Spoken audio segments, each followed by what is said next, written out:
directionally challenged hiker here at Waterholes Canyon.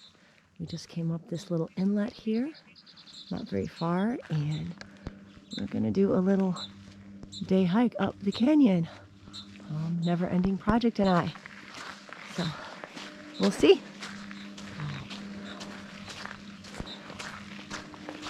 It is always fun exploring different areas, especially little side canyons.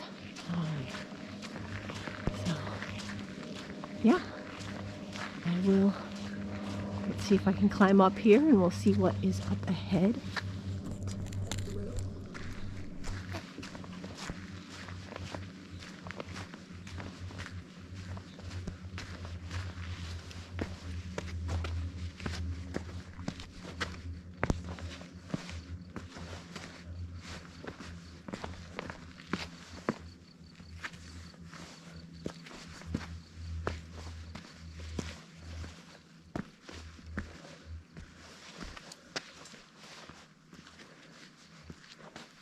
All right. Not too far in to Waterholes Canyon. Kind of cool. Took forever for my Garmin Fenix to connect this morning, but that's normal, I guess, when you're in a new area and kind of in a little canyon. But looks like we're gonna have to squeeze through up here.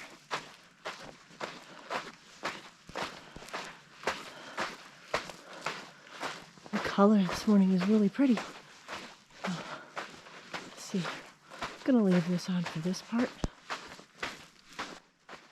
Couple of things. As I began editing this footage, I realized that it is quite lengthy. So I will be doing any photos that I took along this little side hike. I will be doing that separately as a slideshow. And secondly, I also realized that I didn't talk a whole lot or narrate along our trek up this little side canyon here. So I will be trying to do that as I edit the footage. And so here we go. This is Waterholes Canyon. It is located about 4 miles upriver from Lee's Ferry, so it is between Glen Canyon Dam and Lee's Ferry along the Colorado River. There was a nice little inlet where we could beach our canoe and then just kind of scramble up this like sort of slot canyon. For the most part, it was pretty easy. There were a few obstacles along the way, but mostly sand. That was probably a bumpy ride there. But this was also, in my opinion, to be the highlight of our 3 days along the Colorado River. Not that I didn't enjoy the rest of it, but it is always fun to explore, scramble around a little bit. And this was the one that, you know, actually we could kind of get somewhere, and it was pretty cool. We did see this one listed on a couple other YouTube channels, so we kind of went in knowing that this was a definite, we're going to be able to do something here, where some of the other ones were kind of like, maybe not.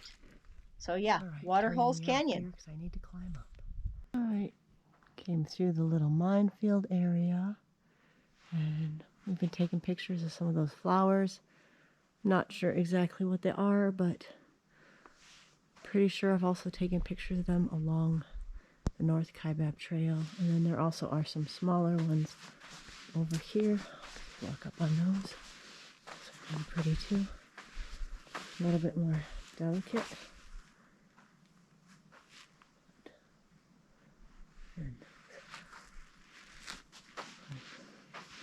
Yeah, Waterholes Canyon along the Colorado River between Glen Canyon Dam and Lee's Ferry.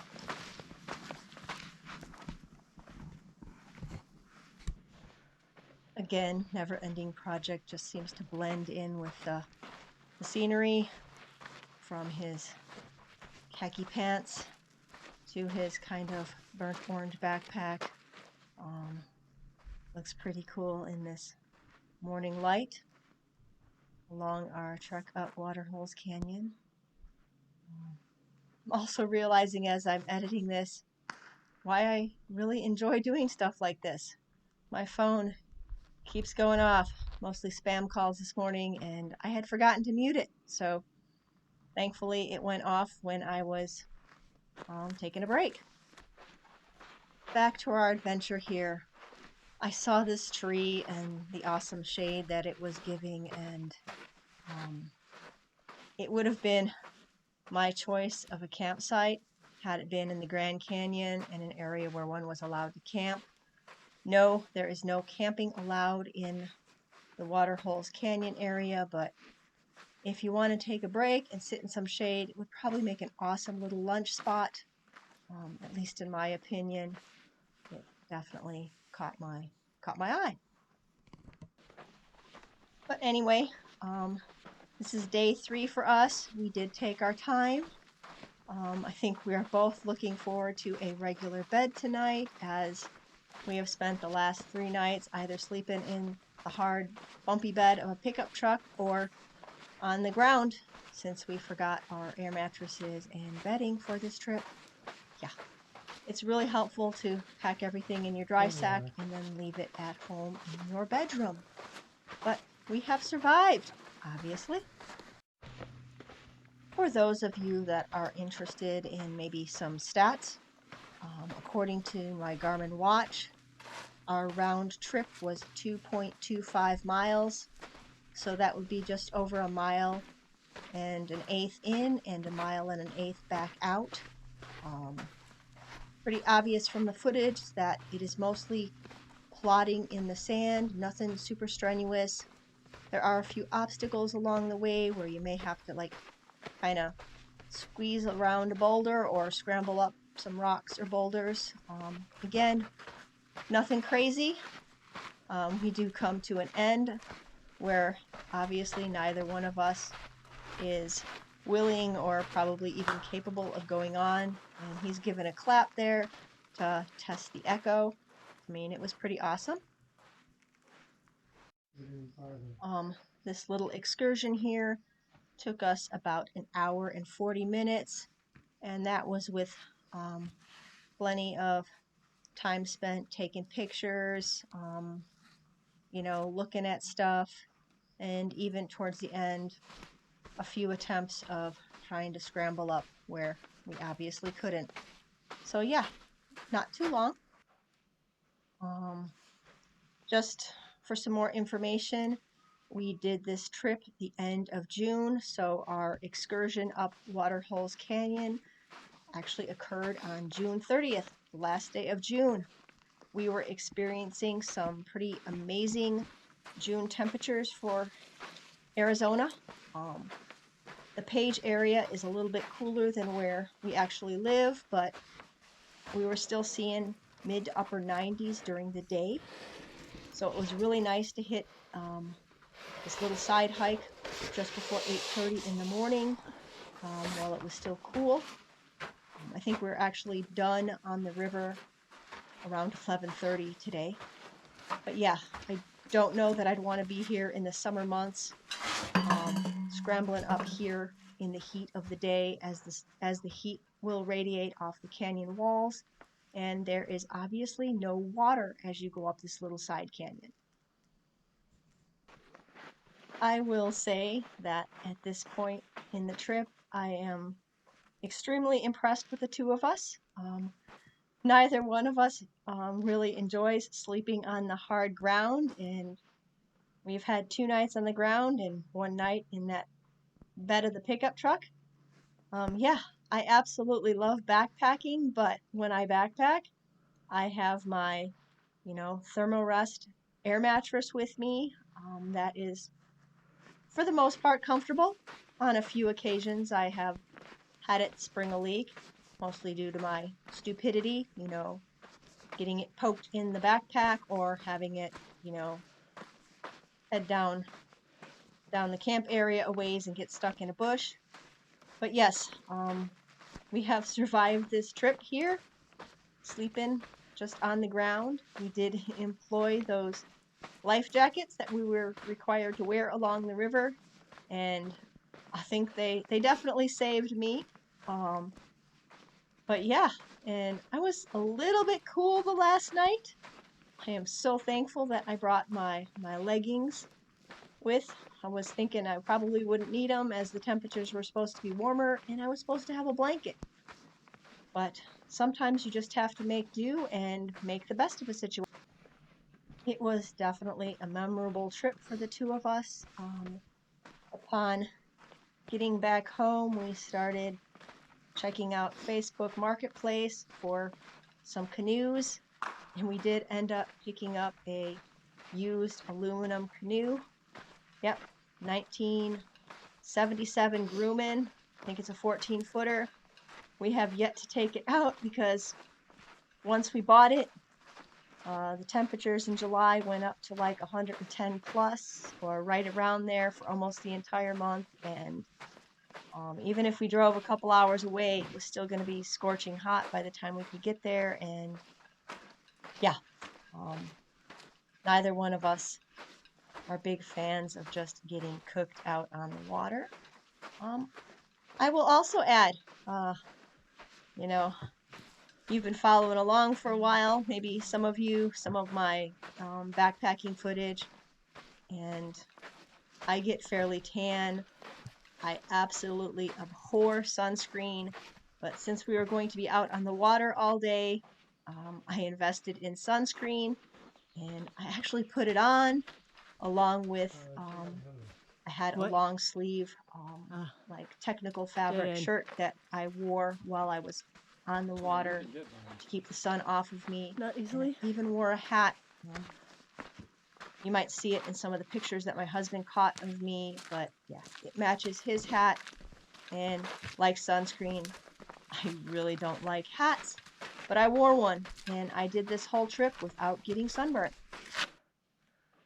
Another fun fact about this trip, and I may have mentioned it in one of the earlier videos, but the Colorado River was running about 60 degrees according to the guy that shuttled us up the river.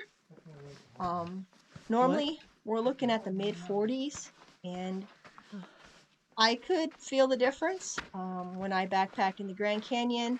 I do not swim in the Colorado, but you know, I will get in and cool off in a safe area, and I can tolerate it for a few minutes, and I've actually given myself a brain freeze once. But yeah, 60-degree water, I can easily sit in for quite a while, and it was just so refreshing when we hit camp in the afternoons and we're trying to seek the little bit of shade that there was. And yeah, it's pretty good to have that water. And we are getting towards the end here, so I will probably wrap up my narration as I think I finish up with what we did.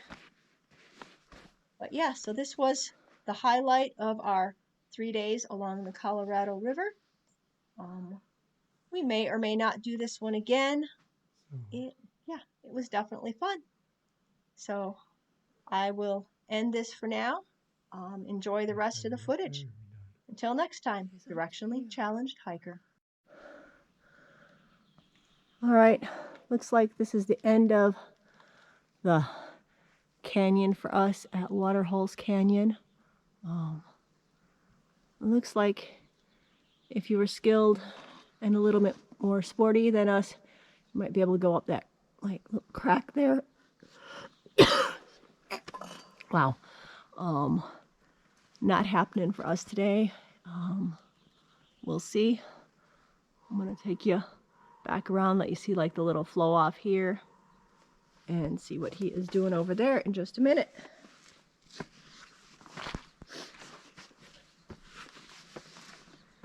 And just for your entertainment, that's a mean stick. I caught my toe on it and flipped it up and got stuck on it, and it dumped me over, and I'm getting dumped over by a rock right here. Yeah, probably shouldn't be doing too much climbing today, but A little pour off here probably would be really cool looking when it was flowing. But if that was flowing, I don't think I'd want to be here. So I'm going to do a pan here. You can see those birds up there kind of like maybe mocking us like, ha, you can't get up here, and we can. But I'm not a bird. But pretty cool side hike. Yeah, cool area. Later, gonna go see what he's doing over there. All right, one more thing. Yeah, he did try to climb up that crack. I have some pictures of him trying to do that, so they will be in the slideshow that I will be hopefully putting out in a few days here. But we hiked back down to our canoe, and while we were hiking up Waterholes Canyon, the river had risen a little bit, and our canoe was doing a little bit of floating. Thankfully, it stayed where we had left it, but we had to walk through some water to get to it, as I don't know if you from the opening footage or maybe from some of the pictures, you couldn't really go up the bank area. There was too much brush and stuff, but yeah. So if you do this, the river does rise. So be prepared to maybe secure your canoe, your kayak, or whatever a little bit better than we did, because that would have been a really bad ending to a 3-day trip down the river, to be like, my canoe's floating down the river without me, and I'm stuck here. So yeah, live and learn. But this was definitely an amazing few days that we had, and we did end up, we took that drive to Page, spent the night, got hot showers. I mean, I don't know, that's something I always really like after backpacking. There's nothing like a hot shower and a nice comfortable bed. Went to a place called, oh my gosh, my brain just blanked here. I will tag it in there. Stromboli's. Got some Italian food for dinner.